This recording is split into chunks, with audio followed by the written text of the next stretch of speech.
Guys, ఇప్పుడే చెట్టు నాటినా మ్యాంగోది. ఎప్పుడు పెరుగుతుందో. ఏం చేస్తాను?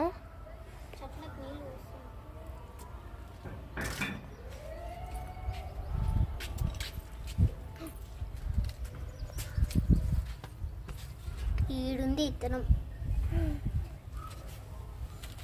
సరే ఇంకా చాలే, మనం ఎక్కువ వచ్చినాము. సైడ్స్ ఇక్కడ మధ్యలో వేయొద్దు, బయటకు వస్తాయి. Water falls